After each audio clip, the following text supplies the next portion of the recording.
The question is, why do we choose low value or low income or low impact producing activities instead of the high impact, high income, high value producing activities every single day?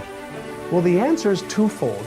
Number one, it's because we've gotten into the habit of doing the small, menial, unimportant things first, thinking that being busy is the same as being productive. That's number one. Number two, in most cases, procrastination is caused by insecurity.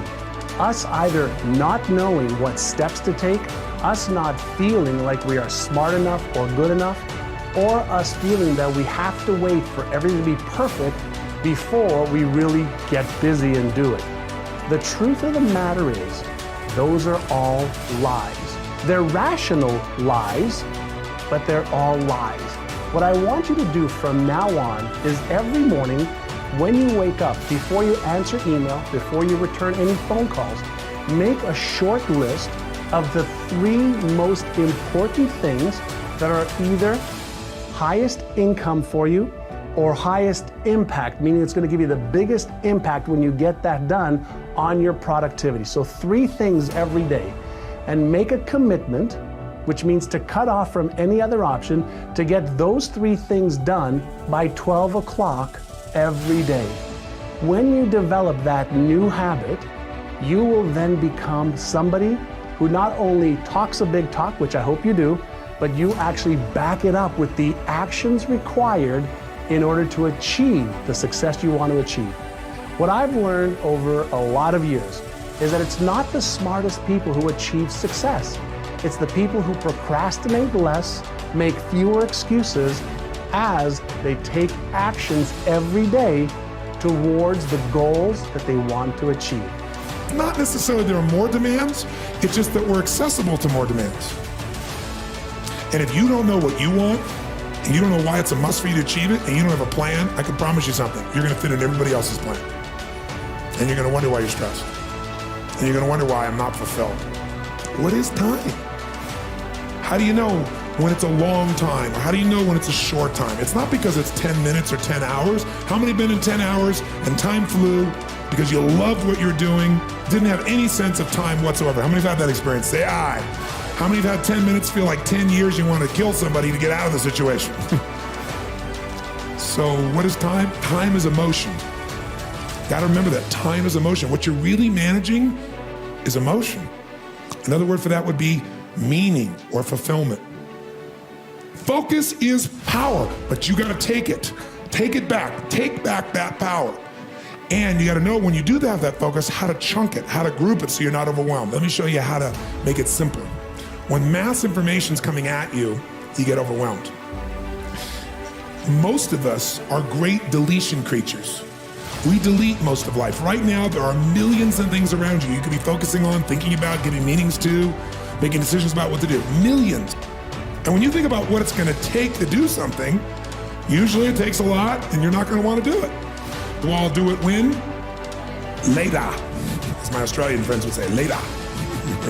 Right? And of course, the problem with doing it tomorrow is when you get to tomorrow, tomorrow is today, tomorrow never comes. So, and you keep promising yourself. By the way, what does this do to you emotionally when you keep breaking your own promises with yourself? Or you keep failing to do things that you know are important? Does it increase your level of certainty and confidence? No. What it does is it erodes it. And when you erode confidence in one area, believe it or not, it affects the other areas too. Do you believe me on that? Don't believe me. What about your own life experience? I want to talk about a principle today of affirmation. Because I believe that people do best in an encouraging, affirming environment. I just do. Very seldom I've ever had a person say, let me tell you really how I achieved great success. I just was in a constant negative environment, and it just encouraged me so much, and it just stirred me on. Very seldom I've ever had somebody tell me that when people talk down to them, it just improved them. You see, encouragement, affirmation, it's the oxygen of the soul. It feeds us. It takes us and gives us hope. And Napoleon said leaders are all dealers in hope. And so the affirmation principle is very simple. I find something that you're doing well, and I use that to lead you. I use that as the starting place, and I look at you and say, hey, I like what you did there. Let's talk about it a little bit. Let's even talk about maybe how next time you can do it better. My friend Kim Blanchard made the phrase management by walking around kind of a popular phrase. And basically, he just said walk through the office and catch somebody doing something good and point to it, affirm it, and build off of it. Now, there are people that do things that are not so good, and there are times in leadership you have to deal with the tough issues. I'm not saying that.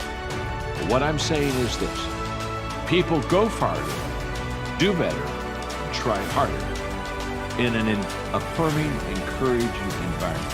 So the best that you can do is to constantly look for those good moments and make them better. That's what an affirming environment is all about. Looking for the good moments, making them better. Trust me, you do that a few times, and people will want you to walk around.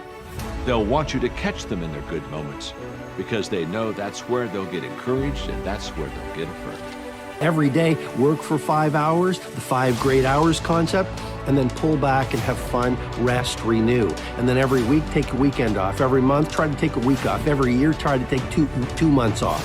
And the interesting thing is, number one, rest is the elite performer's secret weapon. Number two, this is so important. If you want to get more done, take more time off. Because if you're working 24/7 in a linear way versus like a pulse, what starts to happen is you erode and deplete your genius. And in my methodology, I teach the 5 assets of genius, including mental focus, physical energy, 3, personal willpower. But just remember, if all you do is work, you're gonna empty your batteries, you're gonna deplete your well. And that's why the smartest performers, the great athletes, the great industry titans, the great humanitarians, these people all have learned one thing: work in cycles. If you were to look at the great weightlifters of the Olympics, they all had one thing in common, and it was periodization. Periodization. And periodization simply means they worked, they exercised, and then they rested. Dr. Gail Matthews, who's a professor of psychology at the Dominican University of California, she did this amazing study on goal setting, right? And she discovered this, that we human beings are actually 42% more likely to achieve our goals if we simply write them down. Look, I know y'all, I know this sounds basic, but people still don't have their top goals written down, and I gotta tell you, they certainly don't look at them every day. So here's what I do. This is my own personal practice. Whatever my top goals are for the moment, I actually write each one of them down. I do this every day, and I write them down at least 15 times.